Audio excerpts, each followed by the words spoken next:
The phenomenon of this life is that your presence and intentionality and your ability to move with a certain amount of understanding. So the synthesis of how the world works means that things work for you.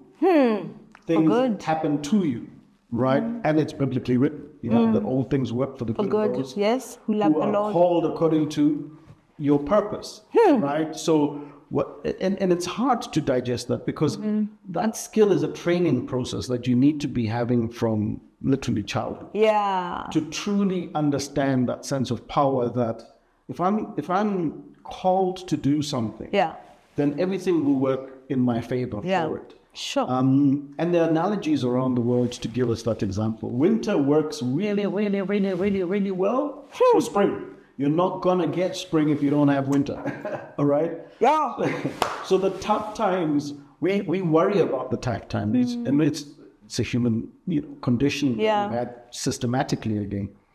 But we've never felt that, or we've never been taught that the tough times, the hibernation times, the winter times, the difficult times are actually the preparation to the summertime that you go through spring to get to. Right? And when that mindset starts shifting in terms of how you see things, right, then all of a sudden you have a different sense of how you experience certain things. And that sense is very important. And it is a mindset shift to a large extent, isn't it? Because a lot of times when you are talking like that, the assumption is, oh, you're one of those Jesus fanatics, you're one of those hyper born-again Christians. But actually, even if you were to remove religion or Christianity, it's logic.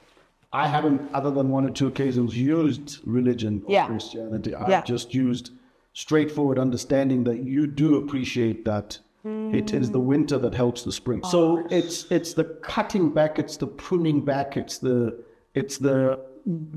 so what happens when you're having difficult times? You have to reflect, right? You have no choice. It's where your growth happens. It's not in the summertime, it's in the tough times, right? Because that's where you're having to reflect. And for those of you who are spiritually inclined with God, it's where you connect with Him. Lots of conversation. There, right? So I think it's those kind of what I call critical skills that really just have not been passed down to people for them to understand. It's okay. And to what extent is social media creating or contributing to that problem? I feel like because when you go on Instagram, everybody is sharing how beautiful their life is. The Instagram people are always in the summer season. You never see people on Instagram showing their winter season.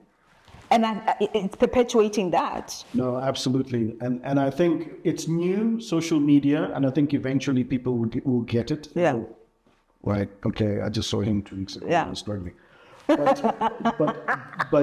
But I think the learning now is that it's something that you have to conscientize in yourself. To be able to say, look, life is all about ups and downs. Seasons, And if you're never going down, you can't go up. Another analogy is simply one I love using is the seed. You plant the seed.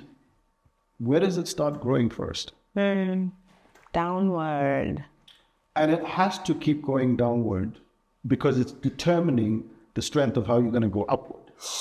Not heavily rooted trees or plants don't survive the seasons. They're the ones that when the winter comes, the small trees, exactly, and you see it all over Job, that they topple because the roots are not deep enough. That's an epiphany.